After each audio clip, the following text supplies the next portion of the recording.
정숙 씨, 손 좀 잡아도 될까요? 네? 떨려서요. 정숙 씨 앞에만 서면. 오늘 뭐 샀어? 라면이랑 계란. 영수증 줘봐. 얼마야? 미쳤었나 봐요. 그때 제가 미쳤던 거예요. 민호 선생님이 떨린다고 했을 때 저도 온몸이 떨렸거든요. 근데 저는 상철 씨를 선택했습니다. 연금 넉넉하다는 말 한마디에 돈에 눈이 멀었어요. 외로움에 지쳐서 판단력을 잃었습니다. 결과가 뭐냐고요? 용돈 3만 원, 영수증 검사, 숨막히는 감시, 내 돈 내 마음대로 못 쓰는 삶. 이게 제가 선택한 결혼이에요. 아니, 감옥이에요. 스스로 들어간 감옥. 밤마다 민호 선생님 생각이 납니다. 그때 그 손을 잡았으면 내 인생이 달라졌을까? 후회해도 소용없는 거 알아요. 근데 후회가 멈추지 않습니다. 결혼한 여자가 남편 아닌 남자 생각에 잠 못 드는 밤. 이게 죄입니까? 벌입니까? 이야기 시작 전 구독과 좋아요 부탁드려요. 저는 김정숙입니다. 올해 61살이에요. 4년 전에 남편을 먼저 보냈어요.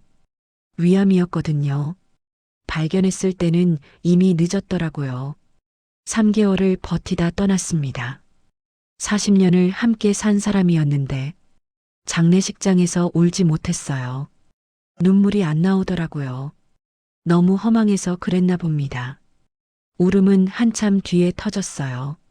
장례 끝나고 집에 돌아왔는데 식탁에 밥그릇 하나만 놓으니까 그때 펑펑 울었습니다. 혼자 사는 게 이렇게 힘든 줄 몰랐어요. 40년을 간호사로 일했거든요. 대학병원 중환자실에서 밤낮 없이 뛰어다녔습니다. 환자 보살피느라 정작 남편은 못 챙겼어요. 은퇴하고 나서야 함께 시간을 보내려 했는데 1년도 안 돼서 떠나버렸습니다. 그 후로 4년이 흘렀어요. 딸은 부산에 살았습니다. 사위랑 손녀랑 잘 살고 있었어요. 1년에 두세 번 보는 게 전부였거든요. 명절에 전화하고 가끔 용돈 보내주고 그게 다였습니다. 외롭지 않다면 거짓말이겠죠. 아침에 눈 뜨면 천장부터 봤어요. 오늘도 혼자구나 하는 생각이 제일 먼저 들었습니다. 밥을 차려도 혼자 먹었고 TV를 틀어도 대답하는 사람이 없었어요. 저녁이 되면 더 힘들었습니다. 해가 지는 게 무서웠거든요. 밤이 너무 길었습니다. 그러던 어느 날 딸한테 전화가 왔어요. 엄마, 요즘 뭐해? 그냥 집에 있지. 매일 집에만 있어? 갈 데가 없어. 한숨 소리가 들렸습니다. 엄마, 문화센터 다녀봐. 동네에 시니어 문화센터 있잖아. 거기는 왜? 그림도 배우고 서예도 하고 그런다며. 친구도 사귀고. 이 나이에 무슨. 엄마 아직 젊잖아. 61밖에 안 됐는데.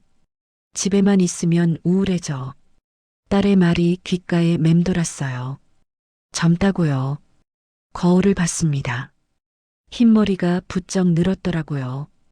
얼굴에 주름도 깊어졌고 어디가 젊다는 건지 모르겠었어요. 하지만 딸 말이 맞았습니다. 이대로는 안 되겠다 싶었거든요. 일주일을 고민하다 결국 문화센터에 전화를 걸었어요. 등록하러 갔습니다. 오랜만에 밖을 나가니까 어색했어요. 문화센터는 생각보다 사람이 많았습니다. 저처럼 60대 어르신들이 북적거렸거든요. 어떤 프로그램 신청하실 거예요? 접수처 직원이 물었습니다. 서예요. 글씨 배우고 싶어서요. 아, 서예반 인기 많으세요. 박민호 선생님이 잘 가르치시거든요. 그래요? 다행이네요. 등록을 마쳤습니다. 다음 주 월요일이 첫 수업이었어요. 설렜습니다. 오랜만에 느끼는 감정이었거든요. 첫 수업 날이 왔어요. 떨리는 마음으로 강의실에 들어갔습니다. 15명 정도 앉아 있었어요. 다들 저와 비슷한 또래였습니다. 빈자리를 찾아 앉았어요. 그때 앞에서 누가 들어왔습니다. 안녕하세요. 서예 담당 박민호입니다. 오늘도 반갑습니다. 60 중반쯤 되어 보이는 남자였어요. 흰머리가 단정하게 빗겨져 있었고 인상이 부드러웠습니다. 웃을 때 눈가에 주름이 잡혔는데 그게 참 따뜻해 보였어요. 오늘 처음 오신 분 계시죠? 천천히 따라오시면 됩니다. 서예는 급하게 하는 게 아니거든요. 수업이 시작됐습니다.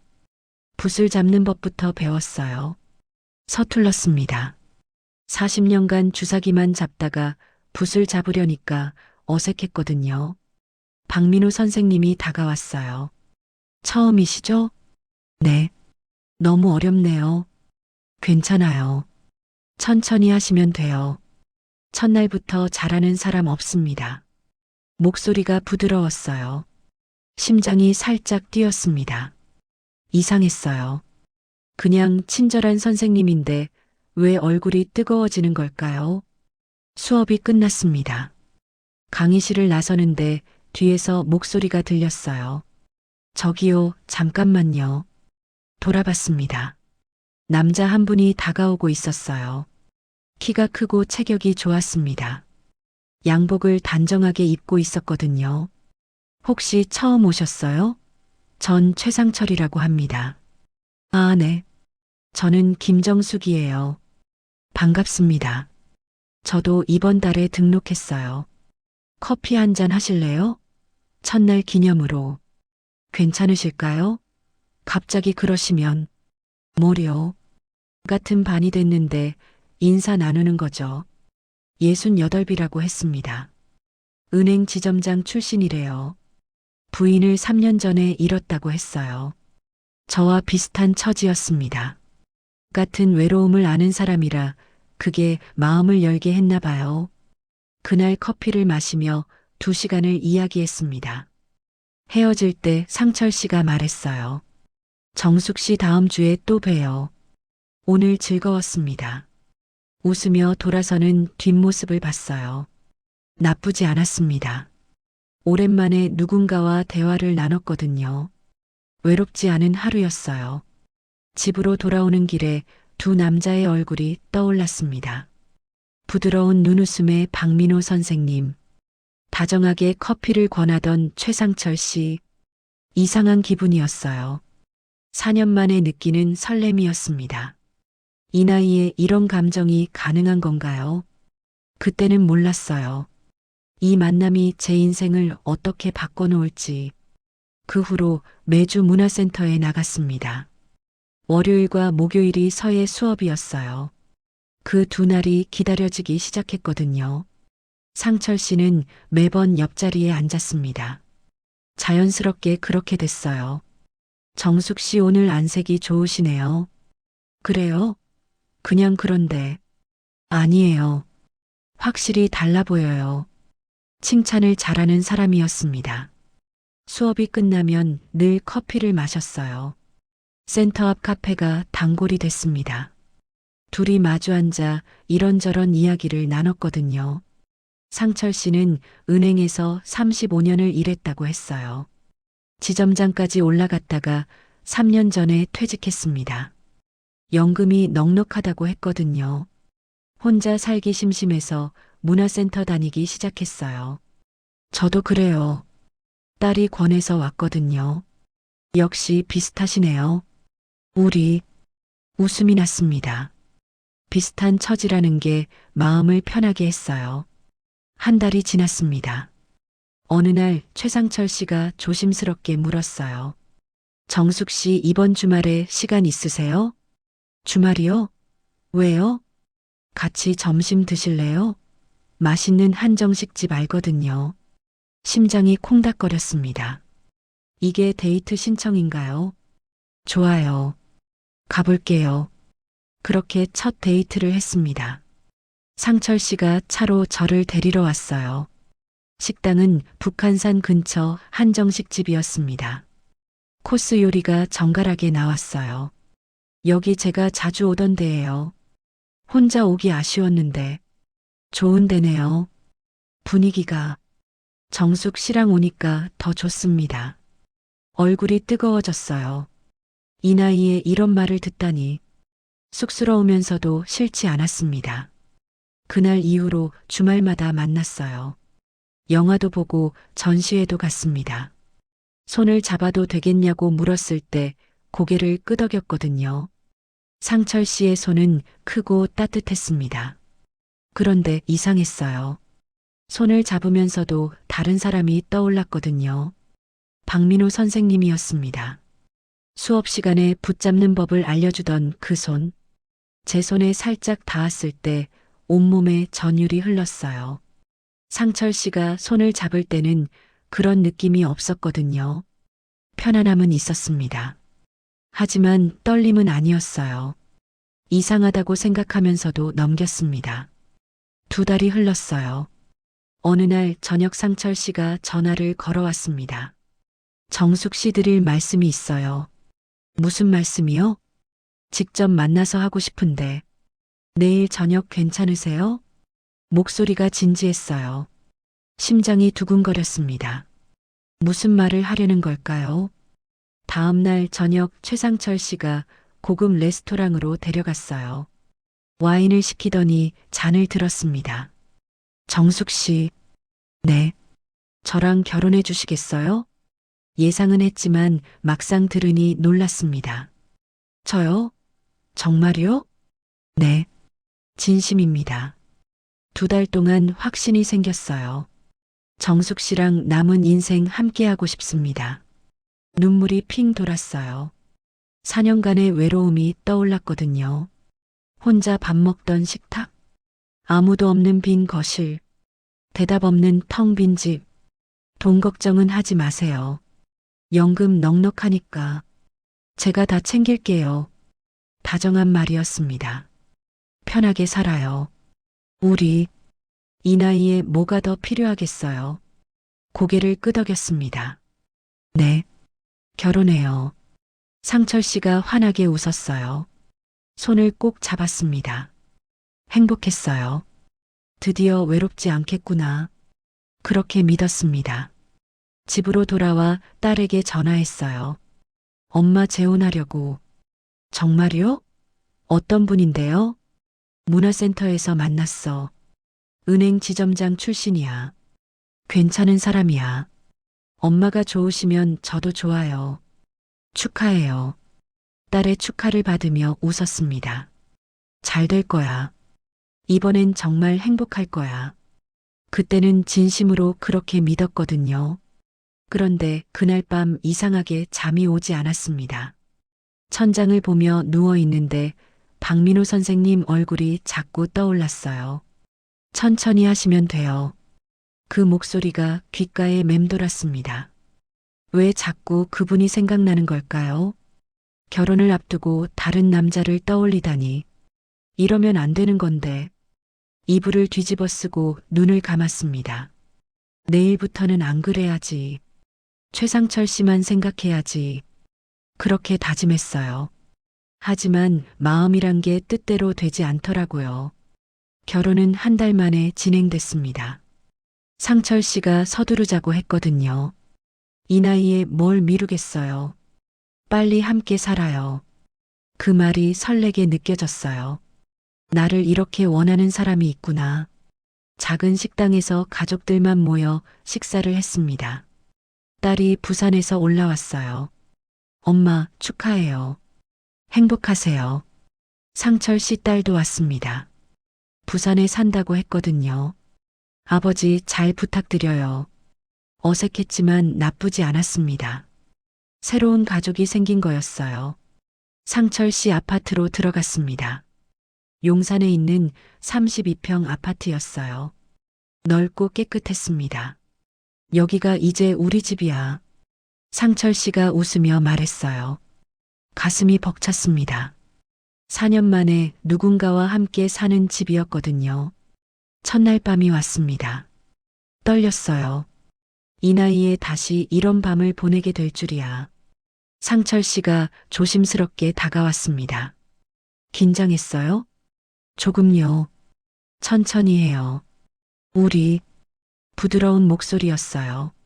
손이 제 어깨를 감쌌습니다. 심장이 빨리 뛰었어요. 상철 씨의 입술이 닿았을 때 눈을 감았습니다. 따뜻했어요. 오랫동안 잊고 있던 감각들이 되살아났습니다. 61세의 몸이었지만 느껴지는 건 생생했거든요. 그날 밤 상철 씨 품에 안겨 잠들었습니다. 외롭지 않았어요. 드디어 신혼 첫 달은 정말 행복했습니다. 아침마다 상철 씨가 커피를 내려줬어요. 정숙 씨 일어났어요? 커피 마셔요. 식탁에 마주 앉아 아침을 먹었습니다. 혼자 먹던 밥이 아니었어요. 오늘 뭐 할까요? 글쎄요. 뭐 하고 싶어요? 백화점 가요. 옷 사줄게요. 옷이요? 괜찮아요. 있는 거 입으면 되는데. 아니에요. 예쁜 거 사줘야지. 내 아내인데. 상철 씨는 자주 선물을 사줬습니다. 옷도 사주고 가방도 사줬어요. 외식도 자주 했습니다. 맛있는 식당을 찾아다녔거든요. 돈 걱정 마요. 내 연금이 넉넉하니까. 그래도 너무 쓰시면 괜찮아요. 평생 벌었는데 이제 쓸 때 써야지. 다정한 사람이었습니다. 정말로. 그런데 가끔 이상한 생각이 들었어요. 문화센터 수업은 계속 나갔거든요. 결혼하고 나서도 빠지지 않았습니다. 상철 씨도 함께 갔어요. 같은 반이었으니까요. 민호 선생님이 앞에서 붓을 들었습니다. 오늘은 행서체를 배워볼게요. 그 목소리를 들으면 심장이 뛰었어요. 왜 그런지 모르겠습니다. 남편이 바로 옆에 있는데 이러면 안 되는 건데. 수업이 끝나고 민호 선생님이 다가왔어요. 정숙 씨, 실력이 많이 늘었네요. 그래요? 감사합니다. 꾸준히 하시는 게 좋아요. 소질 있으세요. 미소가 따뜻했습니다. 얼굴이 뜨거워졌어요. 그때 상철 씨가 팔짱을 꼈습니다. 우리 정숙 씨 칭찬해 주셔서 감사합니다. 목소리가 살짝 날카로웠어요. 이상했습니다. 집으로 돌아오는 차 안에서 상철 씨가 물었어요. 민호 선생님이랑 친해요? 친하다니요. 그냥 선생님이죠. 자주 말 거는 것 같던데. 수업이니까 그렇죠. 그래요? 대화가 끊겼습니다. 이상한 침묵이었어요. 집에 도착해서 저녁을 차렸습니다. 상철 씨가 다가와 안았어요. 정숙 씨, 왜요? 나만 보면 돼요. 알죠? 무슨 소리예요? 당연하죠. 그냥 확인하는 거예요. 웃으면서 말했지만 눈은 웃지 않았습니다. 이상했어요. 하지만 대수롭지 않게 넘겼습니다. 그냥 질투하는 거겠지. 사랑해서 그런 거겠지. 그때는 정말 그렇게 생각했거든요. 그날 밤 침대에 누워 생각했습니다. 민호 선생님 얼굴이 또 떠올랐어요. 옆에는 남편이 자고 있는데 왜 자꾸 다른 남자가 생각나는 걸까요? 이러면 안 되는데. 정말 안 되는 건데. 눈을 꼭 감았습니다. 잠들기까지 오래 걸렸어요. 결혼 3개월이 지났습니다. 처음에 달콤함이 조금씩 변하기 시작했어요. 어느 날 아침이었습니다. 상철 씨가 봉투 하나를 내밀었어요. 이번 달 용돈이야. 열어봤습니다. 3만 원이 들어있었어요. 3만 원이요? 응. 한 달 쓸 돈. 이거로요? 뭐가 문제야? 필요한 건 내가 다 사줄게. 이상했습니다. 40년간 간호사로 일했거든요. 월급 받아서 살림하던 사람이었어요. 3만 원이라니.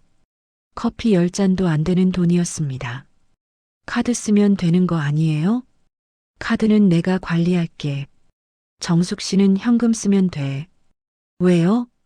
당신은 돈 관리 잘 못하잖아. 말문이 막혔어요. 돈 관리를 못한다고요. 평생 월급 쪼개서 딸 대학까지 보낸 사람인데 제가 언제 돈 관리를 못했어요? 은행원 출신인 내가 더 잘 알아. 믿어봐. 상철 씨가 웃으며 말했습니다. 더 이상 말할 수 없었어요. 그날 이후로 이상한 일들이 생기기 시작했습니다. 마트에 갔다 오면 영수증을 달라고 했어요. 뭐 샀어? 그냥 채소랑 과일이요. 얼마 썼어? 12,000원이요. 영수증 줘봐. 영수증을 건넸습니다. 상철 씨가 꼼꼼히 확인했어요. 이거 왜 샀어? 필요 없는 거잖아. 과자 하나 산 게 문제였습니다. 1,500원짜리였거든요. 그냥 먹고 싶어서요. 쓸데없는데 돈 쓰지 마. 기분이 이상했어요. 1,500원이 뭐라고. 일주일 후에는 더 했습니다. 문화센터에서 점심을 먹었거든요. 같은 반 언니들이랑 김치찌개를 먹었어요. 8,000원이었습니다. 집에 오니까 상철 씨가 물었어요. 오늘 뭐 했어? 수업 듣고 점심 먹었어요. 누구랑? 같은 반 언니들이랑요. 뭐 먹었어? 김치찌개요.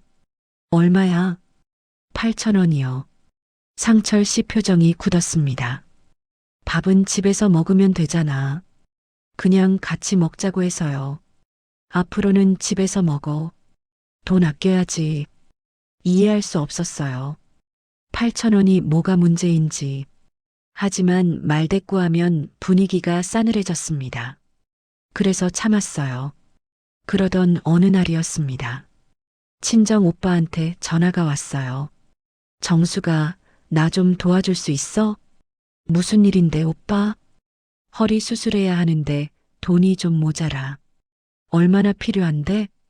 200만 원만 빌려줄 수 있어? 친정 오빠였습니다. 어릴 때 저 대학 보내려고 공장 다니던 오빠였어요. 거절할 수 없었습니다. 알았어 오빠. 보내줄게. 전화를 끊었습니다. 상철 씨한테 말해야 했어요.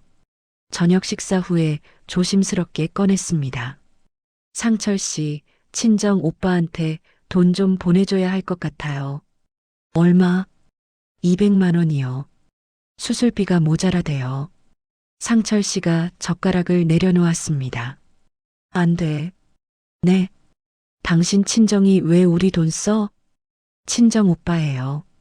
수술해야 한대요. 그건 오빠 사정이지. 우리 돈 아니야. 목소리가 차가웠습니다. 오빠가 어릴 때 저 많이 도와줬어요. 그건 옛날 일이고 지금은 다르잖아. 한 번만요. 제발. 안 된다고 했잖아. 상철 씨가 일어나 거실로 갔습니다. TV를 켰어요. 대화가 끝난 거였습니다. 눈물이 났습니다. 오빠한테 뭐라고 해야 하지? 다음 날 오빠한테 전화했어요. 오빠 미안해. 지금은 좀 힘들어. 괜찮아. 어떻게든 해볼게. 전화를 끊고 한참을 울었습니다. 재혼하길 잘한 건가? 의문이 들기 시작했어요. 그날 저녁 상철 씨가 안 와왔습니다. 정숙 씨 화났어? 아니요. 내가 너무 했나? 미안해. 괜찮아요. 우리 돈은 우리가 지켜야지. 이해해줘. 고개를 끄덕였습니다. 하지만 마음 한구석이 불편했어요. 이게 맞는 건가? 사랑하면 이해해줘야 하는 건가? 그날 밤 잠이 오지 않았습니다. 옆에서 상철 씨가 자고 있었어요. 천장을 보며 생각했습니다. 3만 원 용돈, 영수증 검사, 친정 돈 안 된다는 말. 뭔가 이상했어요. 하지만 아직은 확신이 없었습니다. 그냥 알뜰한 거겠지. 절약하자는 거겠지. 그렇게 믿으려 했습니다. 그때는요. 통제는 점점 심해졌습니다. 어디를 가든 물었어요. 어디가? 누구 만나? 몇 시에 와? 처음엔 챙겨주는 거라고 생각했습니다. 하지만 아니었어요. 문화센터 가는 것도 눈치를 봐야 했거든요. 오늘도 가야 해? 수업 있는 날이잖아요. 집에서 쉬지. 왜 꼭 가야 해? 등록했으니까요. 상철 씨가 한숨을 쉬었습니다. 결국 함께 갔어요. 혼자는 갈 수 없었거든요. 수업 시간에도 상철 씨는 옆에 앉았습니다. 화장실 갈 때도 따라왔어요. 숨이 막혔습니다. 그런데 이상한 일이 생겼어요. 민호 선생님이 제 쪽으로 다가올 때마다 심장이 뛰었거든요. 남편이 바로 옆에 있는데 이러면 안 되는 건데 어느 날 수업이 끝나고 민호 선생님이 다가왔습니다. 정숙 씨, 잠깐 시간 되세요? 네. 작품 얘기 좀 하고 싶어서요. 상철 씨가 없는 틈이었어요. 화장실에 간 사이였거든요. 민호 선생님이 제 글씨를 펼쳤습니다. 여기 이 획이 좋아요. 힘이 느껴져요. 가까이 다가왔어요. 어깨가 스쳤습니다. 심장이 터질 것 같았어요. 정숙 씨는 감성이 있어요. 글씨에 마음이 담겨 있거든요. 감사합니다. 목소리가 떨렸습니다. 민호 선생님이 고개를 갸웃했어요. 요즘 표정이 어두워 보여요. 무슨 일 있으세요? 가슴이 뜨거워졌습니다. 누군가 제 표정을 읽어준 게 얼마만인지. 아니에요. 괜찮아요. 힘든 일 있으면 말씀하세요. 도움이 될지 모르지만. 그때 상철 씨가 돌아왔습니다. 뭐해요? 목소리가 차가웠어요. 아, 작품 얘기하고 있었어요. 됐어요. 가요. 상철 씨가 제 팔을 잡았습니다.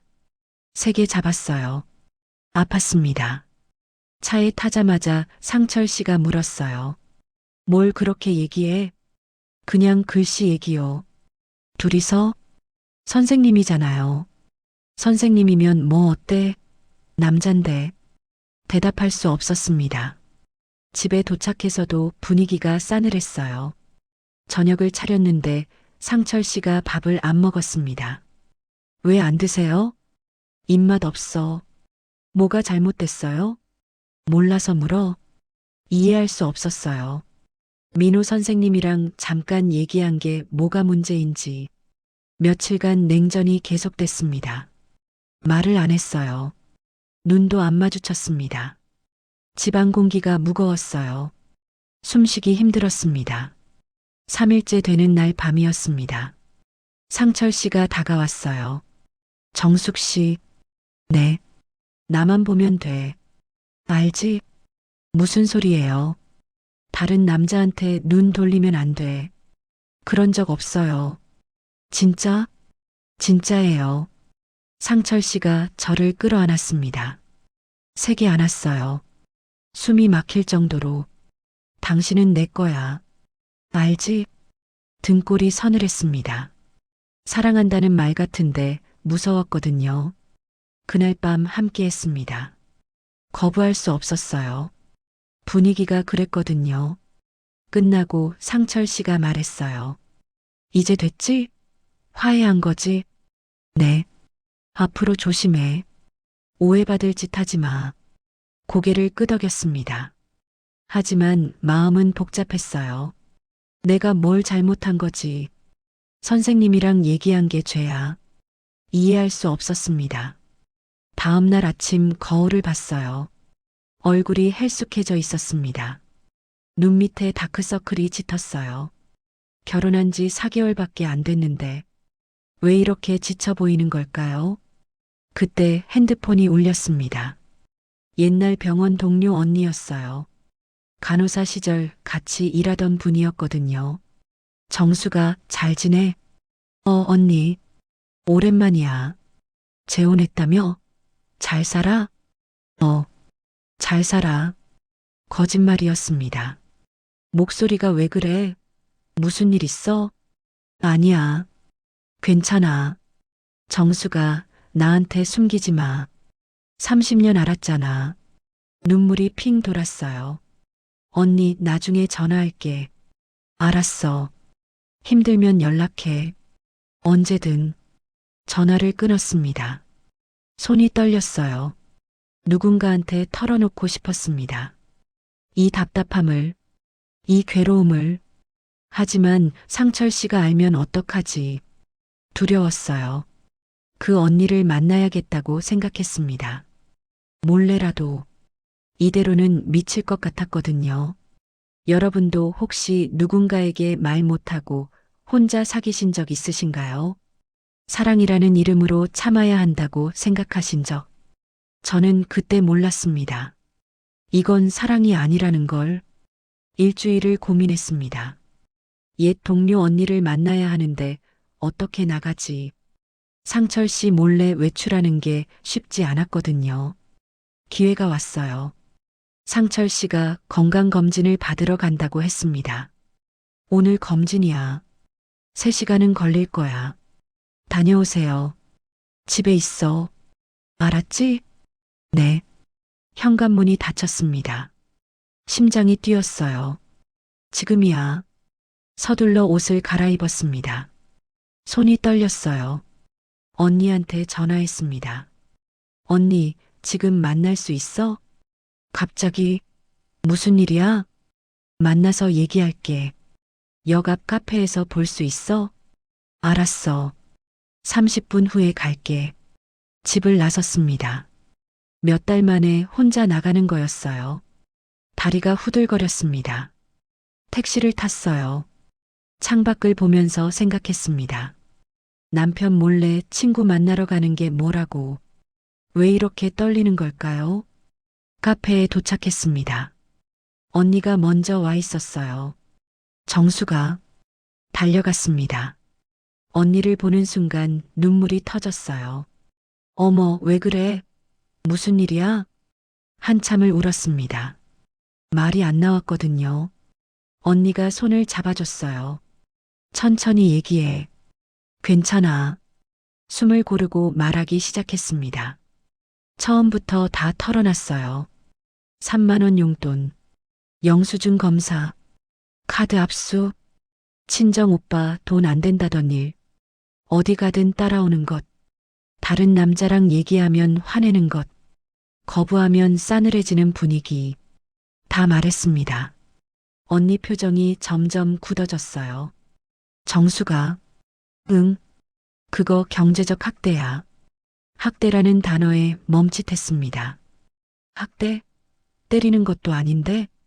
때리는 것만 학대가 아니야. 돈으로 통제하는 것도 학대야. 가슴이 철렁했어요. 40년 일한 여자한테 용돈 3만 원? 그게 말이 돼? 그래도 필요한 건 사준다고. 그게 통제야. 내가 쓸 돈을 내가 못 쓰게 하는 거잖아. 언니 말이 맞았습니다. 생각해보니 그랬어요. 그리고 어디 가든 따라오고 다른 남자랑 얘기하면 화내는 거. 그것도 통제야. 사랑해서 그런 거 아닐까? 정수가 사랑은 그런 게 아니야. 눈물이 또 났어요. 사랑은 상대를 가두는 게 아니라 자유롭게 해주는 거야. 맞는 말이었습니다. 나는 자유롭지 않았거든요. 숨 막혔어요. 갇혀 있었습니다. 너 지금 얼굴이 말이 아니야. 살도 빠지고 눈도 푹 꺼졌어. 거울을 본 적 없었어요. 아니, 보기 싫었습니다.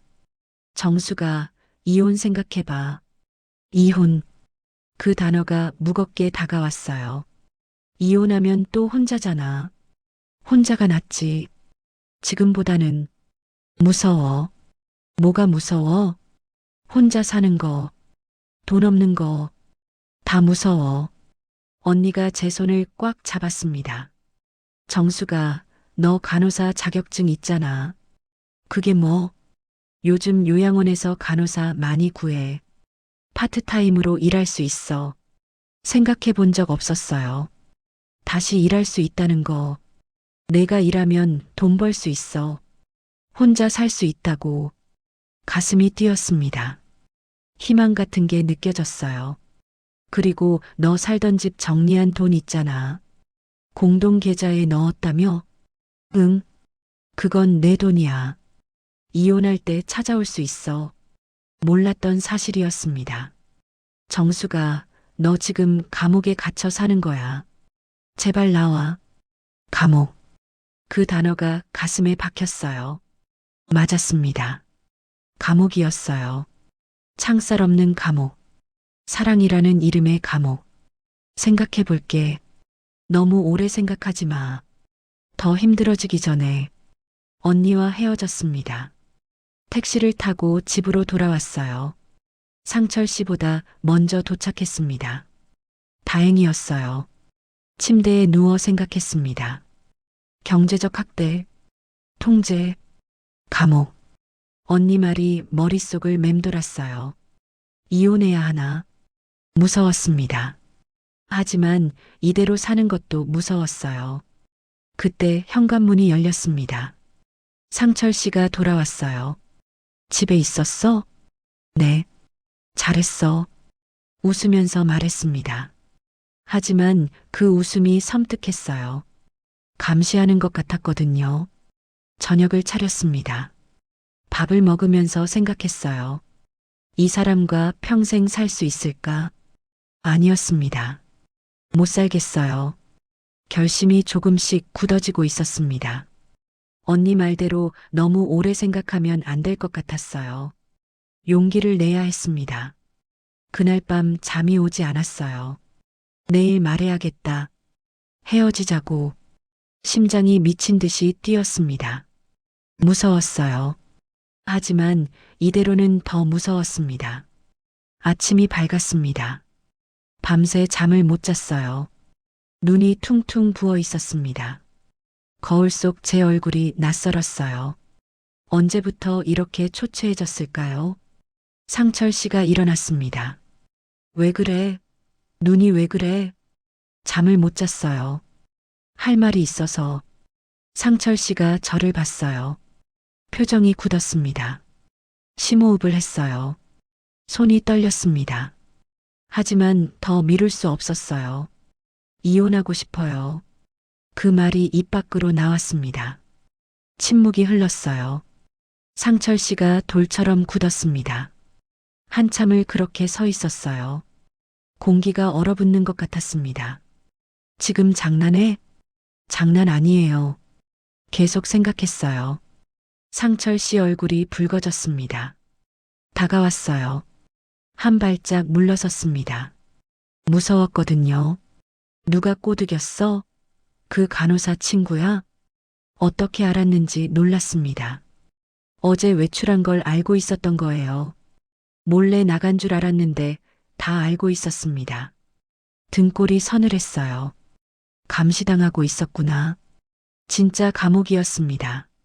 상철 씨가 소파에 털썩 앉았어요. 한숨을 쉬었습니다. 정숙 씨, 나 뭘 잘못했어?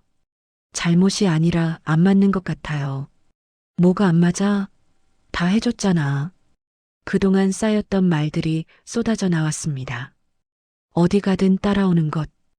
혼자 한 발짝도 못 나가는 것. 용돈 3만 원. 친정 오빠 수술비도 안 된다고 했던 것. 영수증 검사하고 카드 압수한 것. 속에 있던 말을 다 쏟아냈어요. 상철 씨는 다 당신 생각해서 그런 거라고 했습니다. 그게 사랑이에요? 그건 통제예요. 목소리가 높아졌습니다. 상철 씨가 일어났어요. 제 손을 잡았습니다. 세게 잡았어요. 아팠습니다. 다시 생각해봐. 내가 바뀔게. 하지만 믿을 수 없었어요. 이미 너무 많이 당했거든요. 놓으세요. 아파요. 헤어지면 어떻게 살 건데? 돈도 없잖아. 일할 거예요. 간호사 자격증 있어요. 상철 씨가 비웃었습니다. 60 넘은 여자를 누가 쓰겠냐고요. 가슴이 아팠습니다. 하지만 물러서지 않았어요. 제가 알아서 하겠다고 했습니다. 결혼 전 살던 집 정리한 돈 얘기가 나왔어요. 공동 계좌에 있으니 자기 돈이라고 했습니다. 그건 제 돈이에요. 이혼하면 재산 분할해요. 상철 씨 표정이 험악해졌습니다. 한 발짝 더 다가왔어요. 코앞이었습니다. 숨이 막혔어요. 정숙 씨, 나 없으면 못 살아. 나가면 아무것도 없어. 협박처럼 들렸습니다. 목소리가 차가웠거든요. 하지만 물러서지 않았어요. 그래도 나갈 거예요. 그 순간 상철 씨가 저를 밀쳤습니다. 비틀거렸어요. 소파에 부딪혔습니다. 아팠어요. 상철 씨가 이혼 안 해준다며 방으로 들어갔습니다. 문이 쾅 닫혔어요. 혼자 남았습니다. 손이 떨렸어요. 무서웠습니다. 하지만 후회하지 않았어요. 말했으니까요. 드디어 말했으니까요. 핸드폰을 꺼냈습니다. 언니한테 문자를 보냈어요. 이혼하겠다고 말했다고요. 바로 답장이 왔습니다. 잘했다고요. 협의 안 되면 소송하면 된다고 했어요. 방법이 있다고요. 눈물이 났습니다. 내 편이 있구나. 혼자가 아니구나. 창밖을 봤어요. 해가 뜨고 있었습니다. 새로운 하루가 시작되고 있었어요. 무섭지만 갈 거예요. 이 감옥에서 나갈 거예요. 결심이 굳어졌습니다. 일주일이 지났습니다. 상철 씨는 여전히 이혼을 거부했어요. 하지만 저는 물러서지 않았습니다. 변호사를 찾아갔어요. 언니가 소개해준 분이었습니다. 상담을 받았어요. 협의 이혼이 안 되면 재판으로 가면 된다고 했습니다. 재산 분할도 가능하다고요. 결혼 전 살던 집 정리한 돈이 있었거든요. 공동 계좌에 넣어뒀던 7천만 원이었습니다. 그건 제 몫으로 받을 수 있었어요. 희망이 생겼습니다. 한 달이 걸렸어요. 상철 씨도 결국 포기했습니다. 변호사 통해서 연락이 왔거든요. 협의 이혼하겠다고요. 재산 분할 조건을 정리했습니다. 제가 결혼 전 집 정리해서 넣은 돈은 돌려받기로 했어요. 그 돈이면 작은 원룸 전세는 구할 수 있었습니다. 서류에 도장을 찍는 날이 왔어요. 구청에서 상철 씨를 마주했습니다. 후회할 거야. 안 해요. 혼자서 못 살아. 살 수 있어요. 상철 씨가 비웃었습니다. 하지만 상관없었어요. 도장을 찍었습니다. 끝이었어요. 결혼 8개월 만에 다시 혼자가 됐습니다. 구청을 나서는데 햇빛이 눈부셨어요. 숨을 깊이 들이마셨습니다. 자유였어요. 드디어 자유였습니다. 원룸을 구했어요. 역 근처 작은 오피스텔이었습니다. 12평짜리였거든요. 좁았지만 괜찮았어요. 온전히 제 공간이었으니까요. 짐을 풀었습니다. 옷까지 몇 벌이 전부였어요. 상철 씨가 사준 건 다 두고 왔거든요. 필요 없었습니다. 그날 밤 작은 침대에 누웠어요. 천장을 봤습니다. 아무도 없었어요. 어디 가냐고 묻는 사람도 없었습니다. 옆에서 숨소리도 안 들렸어요. 조용했습니다. 하지만 무섭지 않았어요. 오히려 편안했습니다. 웃음이 났어요. 울다가 웃다가 했습니다. 행복했거든요. 정말로. 다음 날부터 일자리를 찾았어요. 언니 말대로 요양원에 연락했습니다. 면접을 봤어요. 간호사 경력 40년이라고 하니까 반색했습니다. 파트타임으로 일하기로 했어요. 주 3일 근무였습니다. 월급은 많지 않았지만 괜찮았어요. 내 힘으로 버는 돈이었으니까요. 3만 원 용돈 받던 때가 떠올랐습니다. 그때는 숨이 막혔는데 지금은 숨을 쉴 수 있었어요. 한 달이 지났습니다. 어느 날 문화센터 앞을 지나갔어요. 발걸음이 멈췄습니다. 서예 수업이 생각났거든요. 다시 다녀볼까? 망설였습니다. 상철 씨 생각이 나서요. 하지만 이제 상철 씨는 없었어요. 용기를 내서 들어갔습니다. 접수처에서 다시 등록했어요. 다음 주 월요일 수업에 나갔습니다. 강의실 문을 열었어요. 민호 선생님이 앞에 서 있었습니다. 눈이 마주쳤어요. 심장이 뛰었습니다. 정숙 씨, 오랜만이에요. 네, 다시 왔어요. 잘 오셨어요. 많이 기다렸습니다. 기다렸다는 말에 얼굴이 뜨거워졌어요. 수업이 끝났어요. 민호 선생님이 다가왔습니다. 정숙 씨, 시간 되시면 커피 한잔 하실래요? 심장이 두근거렸어요. 네. 좋아요. 센터 앞 카페에 갔습니다. 마주 앉았어요. 그동안 어떻게 지내셨어요? 많은 일이 있었어요. 표정이 달라지셨네요. 훨씬 밝아 보여요. 그래요? 네. 예전엔 갇혀 있는 것 같았는데, 지금은 자유로워 보여요. 가슴이 뭉클했습니다. 맞았어요. 갇혀 있었거든요. 이혼했어요. 힘드셨겠네요. 힘들었어요. 하지만 잘한 것 같아요. 민호 선생님이 웃었습니다. 따뜻한 미소였어요. 정숙 씨, 앞으로 자주 뵈면 좋겠어요. 저도요. 손이 스쳤습니다. 심장이 뛰었어요. 이번엔 죄책감이 없었습니다. 순수한 설렘이었어요. 집으로 돌아오는 길이었습니다.